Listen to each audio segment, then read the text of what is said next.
الحمد لله رب العالمين والعاقبة للمتقين والصلاة والسلام على سيد الأنبياء والمرسلين وعلى آله وأصحابه أجمعين. أما بعد، فقد قال الله تعالى في القرآن المجيد: والفجر وليال عشر والشفع والوتر والليل إذا يسر. صدق اللہ العظیم. بزرگان محترم، میرے دینی بھائیوں، ذوالحجہ کا مہینہ شروع ہونے والا ہے. چند دنوں بعد ذوالحجہ کا مہینہ شروع ہو جائے گا. یہ جو مہینہ آ رہا ہے، اس مہینے کے شروع کے 10 دن بڑے فضیلت والے دن ہیں. اتنے فضیلت والے دن کہ حدیث شریف میں یہ بیان فرمایا گیا، بخاری شریف کی روایت ہے: ما من ایام العمل الصالح فیها احب الی اللہ من هذه الایام العشرہ. آپ صلی اللہ علیہ وسلم نے ارشاد فرمایا کہ ذی الحجہ کے شروع کے 10 دنوں میں اللہ تعالیٰ کو عبادت اتنا زیادہ پسند ہے کہ جتنا سال بھر کے کسی بھی دن میں نہیں. اور ایک روایت میں یہ ہے: ما من ایام الدنیا ایام احب الی اللہ. دنیا کے تمام دنوں میں سب سے زیادہ محبوب دن اللہ تعالیٰ کو ذی الحجہ کے شروع کے 10 دن ہیں. یہ جو دن آنے والے ہیں، یہ بڑے فضیلت والے دن آنے والے ہیں. میں نے ابھی قرآن کریم کی آیت تلاوت کی ہے: والفجر ولیال عشر. اس آیت کے اندر بھی اللہ تعالیٰ نے ان 10 دنوں کی قسم کھائی ہے. ولیال عشر، پہلے فرمایا والفجر، فجر کی قسم. فجر سے مراد صبح کا وقت ہے. یہ صبح کا وقت کون سا ہے، کس دن اور کس تاریخ کا ہے، اس سلسلے میں مفسرین کی رائے مختلف ہے. لیکن ایک قول یہ بھی ہے کہ اس صبح کے وقت سے مراد، فجر سے مراد 10ویں ذی الحجہ کی فجر ہے. 10ویں ذی الحجہ کی فجر کی تفسیر اس لیے کی گئی کہ اس کو ایک خصوصیت حاصل ہے، اور وہ خصوصیت یہ ہے کہ اللہ تعالیٰ نے دنیا کے اندر ایک نظام بنایا ہے. ہر دن کے ساتھ ایک رات لگایا ہے. رات پہلے آتی ہے، اس کے بعد دن آتا ہے. آج جمعہ ہے، آج جو رات آئے گی وہ سنیچر کی رات ہوگی. اللہ تعالیٰ کا یہ ایک نظام ہے، ہر دن کے ساتھ ایک رات ہے. لیکن 10ویں ذی الحجہ کی جو تاریخ ہے، وہ ایک ایسی تاریخ ہے کہ اس دن کے لیے کوئی رات نہیں. اس لیے کہ اگر کوئی حاجی جو حج کرنے کے لیے جاتے ہیں اور 9ویں ذی الحجہ کو اگر میدان عرفات میں نہ پہنچ سکے، اور رات کے وقت بھی 10ویں ذی الحجہ کی جو رات ہوتی ہے، اگر اس رات میں بھی پہنچ جائے تو اس کا حج مکمل ہو جائے.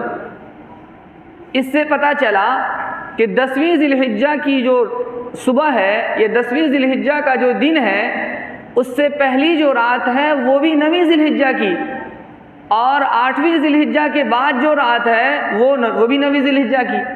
تو 9ویں ذی الحجہ کو یہ خصوصیت حاصل ہے کہ اس تاریخ کے لیے، اس دن کے لیے 2 راتیں ہیں. پہلی کی رات بھی اسی کی اور بعد کی رات بھی اسی کی. اور 10ویں ذی الحجہ ایک ایسی تاریخ ہے کہ اس کے لیے کوئی رات نہیں. تو اس کے لیے کوئی رات نہیں ہے، وہ ایسی صبح ہے اور ایسی تاریخ ہے. اس خصوصیت کی وجہ سے اللہ تعالیٰ نے اس کی قسم کھائی.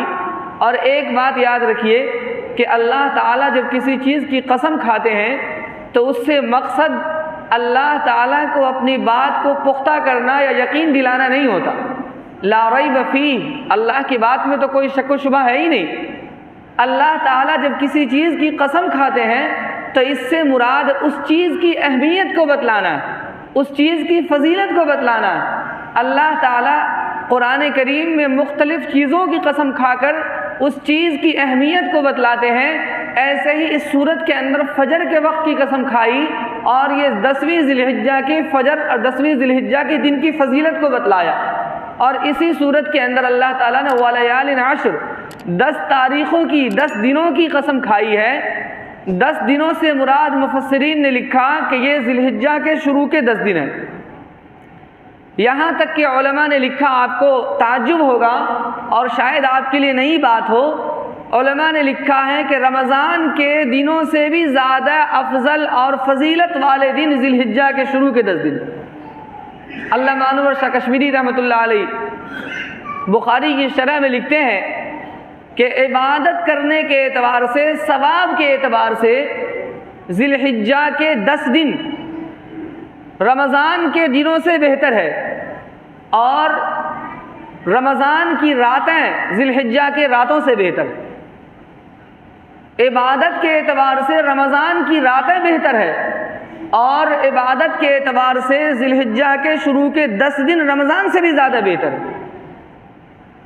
مفسرین نے، محدثین نے اس کی تشریح کی۔ یہ جو دن آنے والے ہیں یہ بڑے فضیلت والے دن آنے والے ہیں۔ اس فضیلت کا تقاضا یہ ہے کہ ہم ابھی سے تیاری کریں کہ ان 10 دنوں میں ہم کس طرح سے عبادت کریں گے۔ ان 10 دنوں کی عبادت کے لیے اپنے وقت کو فارغ کریں، چونکہ فضیلت والے دن اللہ تعالیٰ اس لیے دیا کرتے ہیں کہ ہمارے بندے عمل کر کے آگے بڑھ جائیں۔ ہمارے لیے، ہمارے اعمال کو نیکیوں سے بھرنے کے لیے اس طرح کے مواقع اللہ تعالیٰ عطا فرماتے ہیں۔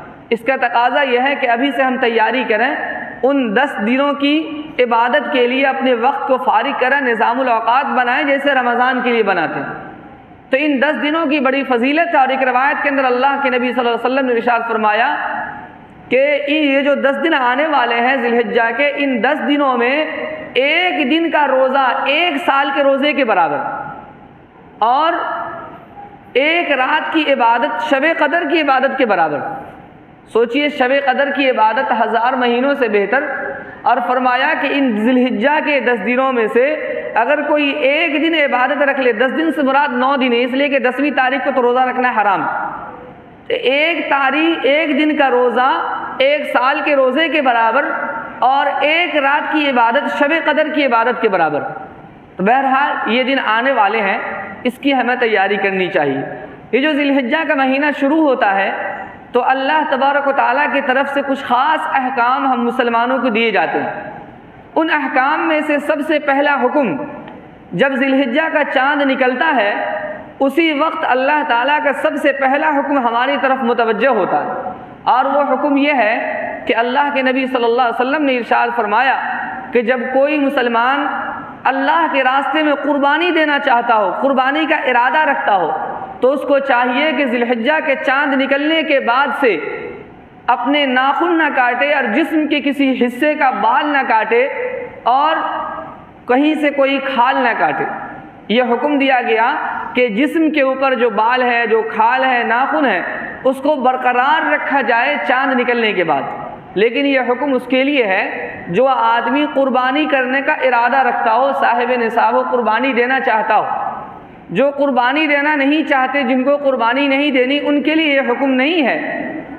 تو جو قربانی دینا چاہتے ہیں ان کے لیے یہ حکم ہے۔ سوال یہ ہے کہ جب قربانی کرنے والے کو یہ کہا گیا کہ بال نہ کاٹے اور ناخن نہ کاٹے، آخر اس کی مصلحت کیا ہے؟ اس کی وجہ کیا ہے؟ اس میں اللہ کی حکمت کیا ہے؟ اس سے پہلے ایک اور مسئلے کی وضاحت کر دوں۔ بعض لوگ اپنے ناخن نہیں کاٹتے ہیں اور ایک زمانے سے نہیں کاٹتے ہیں، یا زیر ناف صاف نہیں کرتے، بغل کے بال صاف نہیں کرتے، اور ذی الحجہ کا مہینہ آ گیا۔ اب آپ کو اندازہ ہے کہ اگر ہم یہ بال نہیں کاٹیں گے، ناخن نہیں کاٹیں گے، تو قربانی آتے آتے تک تو 40 دن سے زیادہ ہو جائے گا۔ تو اب اس آدمی کے لیے مستحب نہیں ہے رکھنا، اس کے لیے بہتر ہے کاٹ لے، اس لیے کہ 40 دن سے آگے بڑھانا مکروہ تحریمی ہے، اور آپ ایک مستحب پر عمل کرنے کے لیے مکروہ تحریمی کا ارتکاب کر رہے ہیں۔ ایسے لوگوں کے لیے حکم ہے کہ وہ کاٹ لے، چاہے چاند نکل ہی کیوں نہ گیا ہو۔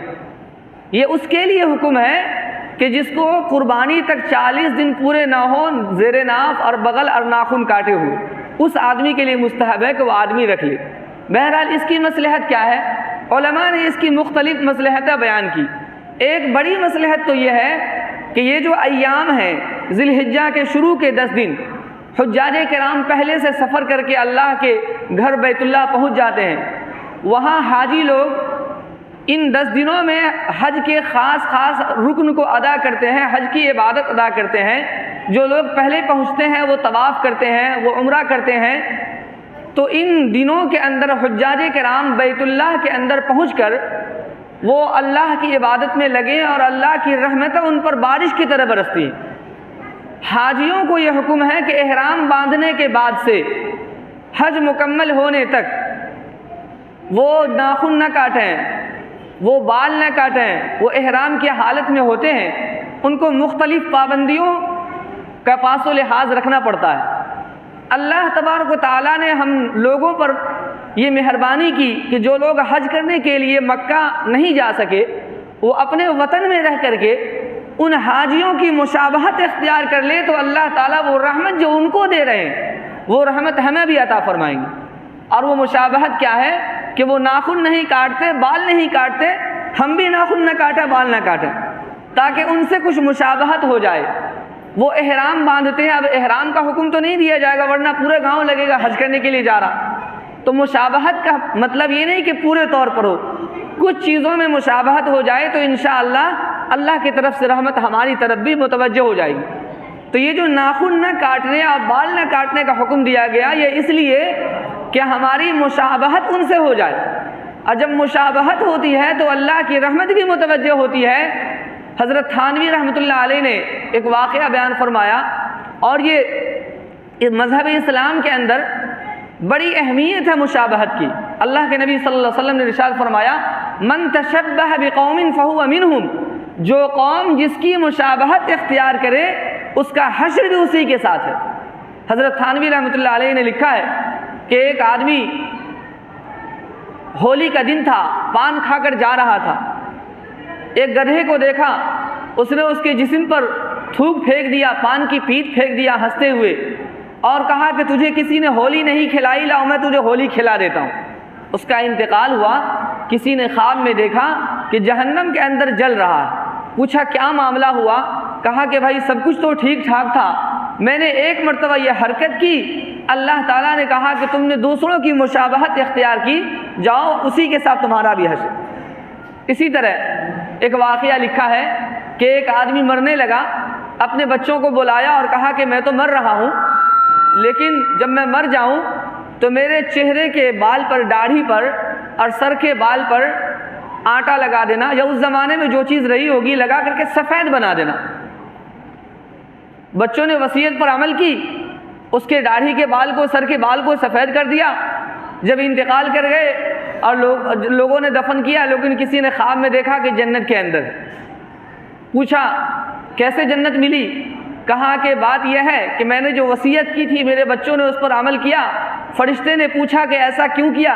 میں نے کہا کہ میں نے سنا تھا کہ جس کے سر کے بال اور داڑھی کے بال سفید ہو جائیں تو اللہ اس کو عذاب دینے میں شرماتا ہے اور اللہ کو اس پر ترس آتا ہے. میرے داڑھی اور سر کے بال سفید تو نہیں تھے لیکن میں نے سوچا جو کر سکتا ہوں کم سے کم ان جیسی شکل تو بنا لوں. میں نے بنا لی اور اللہ نے اس پر مغفرت کر دی. میرے بھائیوں، اسلام کے اندر مشابہت کی بڑی اہمیت ہے، اس لیے کہا گیا کہ اچھوں کی مشابہت اختیار کریں. تو بہرحال یہ جو ناخن نہ کاٹنے اور بال نہ کاٹنے کا حکم دیا گیا یہ مشابہت کی وجہ سے، تاکہ ہمیں بھی کچھ نیکیاں اور کچھ اللہ کی رحمت مل جائے جو حجاج کرام کو مل رہے ہیں، تاکہ ہماری مشابہت ان جیسی ہو جائے. دوسری حکمت علماء نے یہ بیان کی کہ انسان جب قربانی کرتا ہے تو قربانی در حقیقت انسان کے جان کی قربانی. آپ حضرات واقعے سے واقف ہیں، حضرت ابراہیم علیہ السلام نے اپنے بیٹے حضرت اسماعیل علیہ السلام کو ذبح کیا تھا. وہ تو اپنے طور پر ذبح کر چکے تھے، وہ تو اللہ کی قدرت اور اللہ کا کرشمہ کہ اللہ تعالیٰ نے بیٹے کو ذبح نہیں ہونے دیا، مینڈھا رکھ دیا. لیکن اپنے طور پر انہوں نے اپنے بیٹے کو ذبح کر دیا تھا آنکھ میں پٹی باندھ کر کے. تو اصل قربانی تو انسان کو اپنے جان کی قربانی. آج جو ہم اور آپ جانوروں کی قربانی دیتے ہیں یہ در حقیقت ہماری جان کے بدلے ہے، ہماری جان کا فدیہ ہے. جیسے جنت سے مینڈھا لا کر کے فرشتے نے حضرت اسماعیل علیہ السلام کے فدیے کے طور پر، ان کے بدلے کے طور پر رکھا.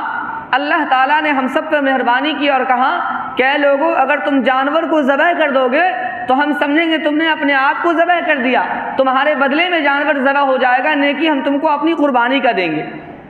تو انسان جو قربانی کرتا ہے وہ در حقیقت اپنی جان کے بدلے میں جانور کو قربان کرتا ہے۔ اس لیے نبی اکرم صلی اللہ علیہ وسلم نے حکم دیا کہ جب تم جانور کو ذبح کرو تو اس حال میں رہو کہ تمہارے جسم کا کوئی حصہ کٹا ہوا نہ ہو۔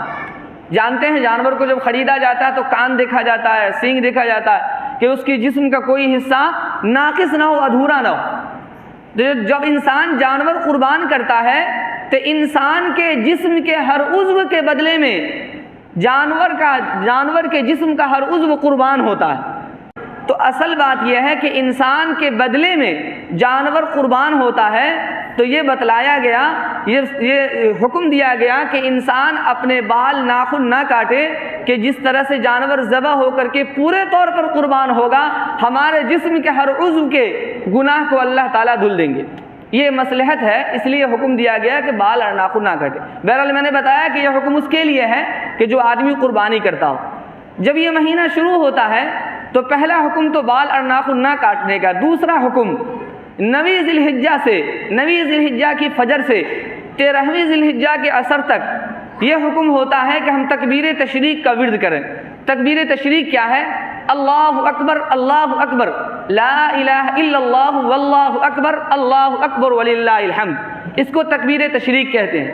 حضرت اسماعیل علیہ السلام کو جب حضرت ابراہیم علیہ السلام قربان کر رہے تھے تو جنت سے فرشتے مینڈھے لے کر آئے اور انہوں نے دیکھا کہ گردن پر چھری چل رہی ہے، تو فرشتے نے تعجب سے کہا اللہ اکبر اللہ اکبر۔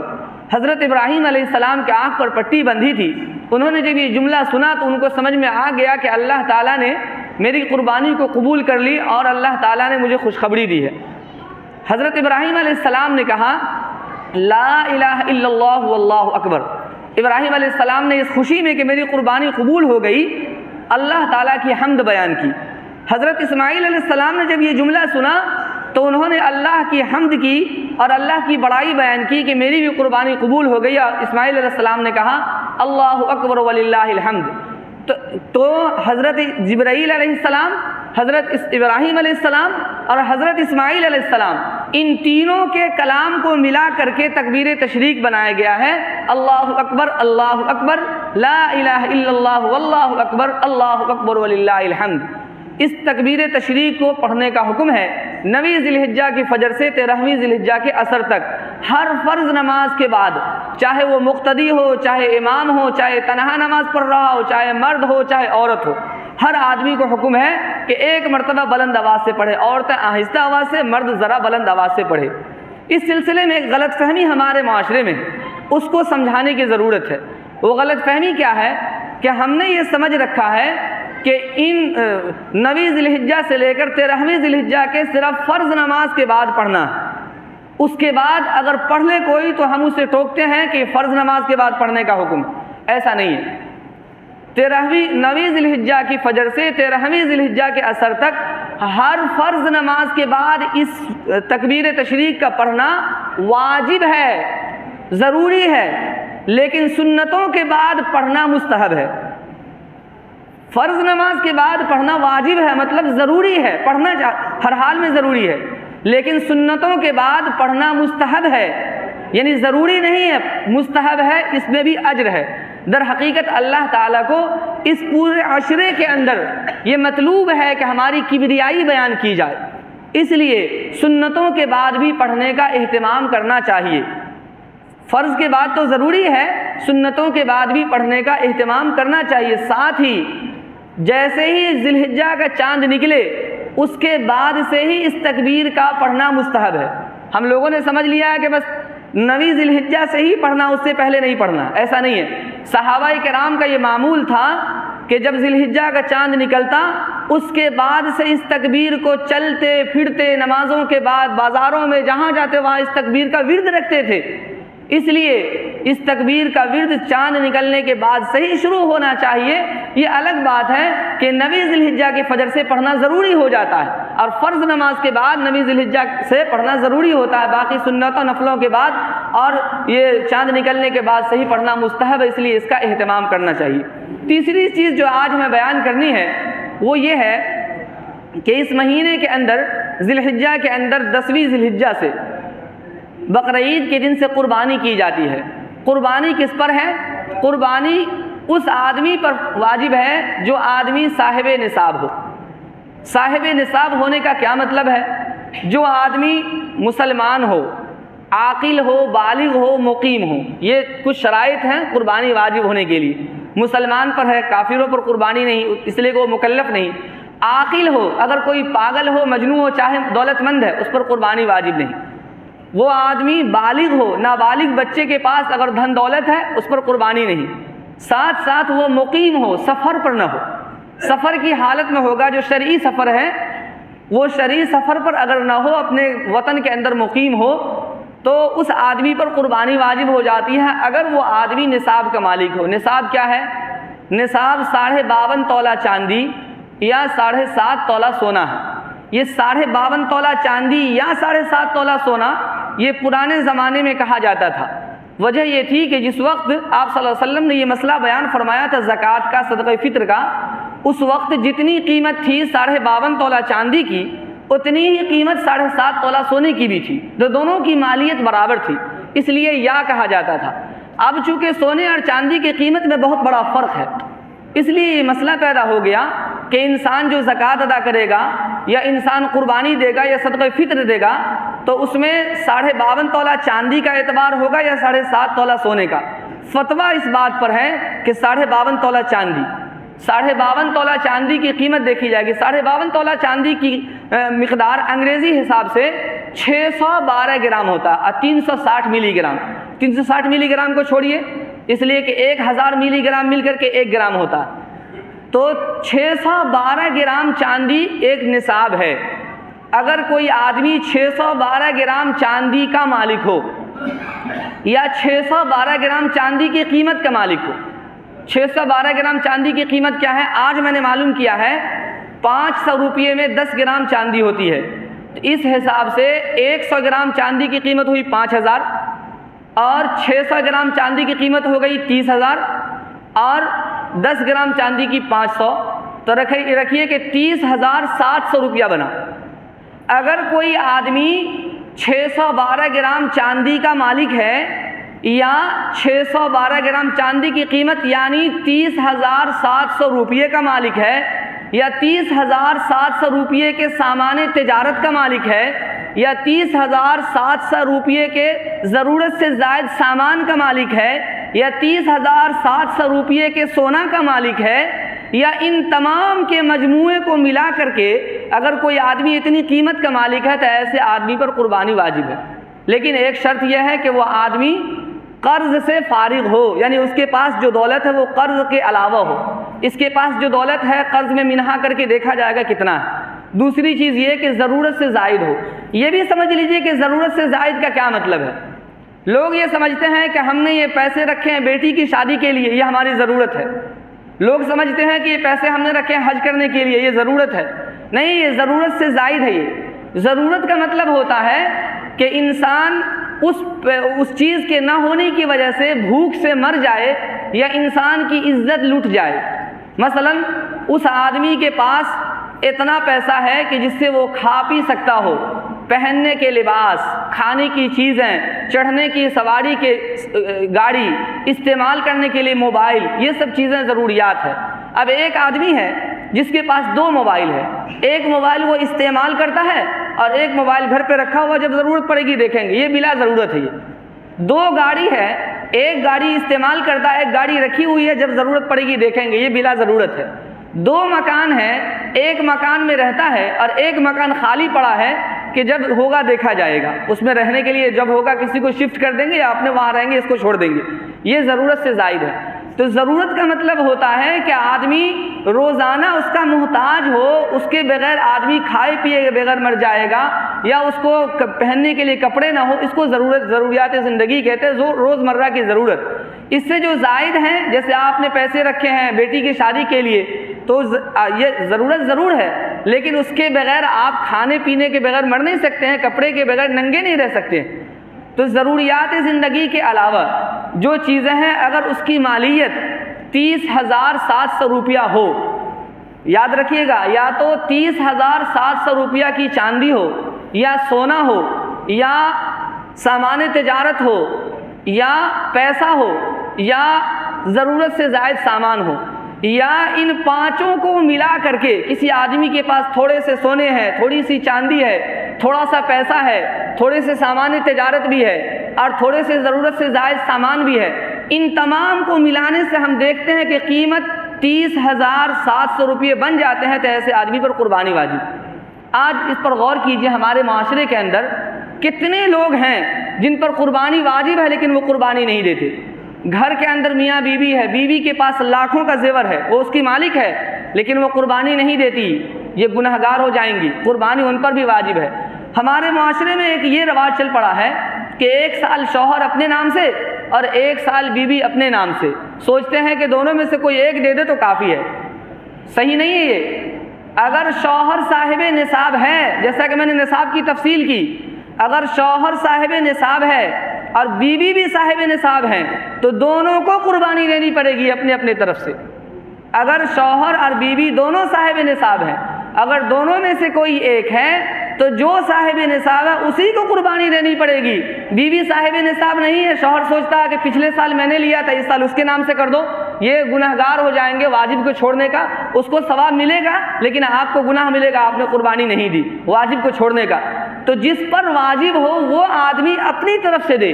بعض نوجوان جو ابھی کمانے لگے ہیں وہ سوچتے ہیں کہ ماں زندہ ہے، باپ زندہ ہے، میں اپنے نام سے کیا لوں، ماں باپ کے نام سے دے دیتا ہوں۔ سوچتے ہیں میں اپنے نام سے بعد میں دے لوں گا، بوڑھا ہو جاؤں گا تو۔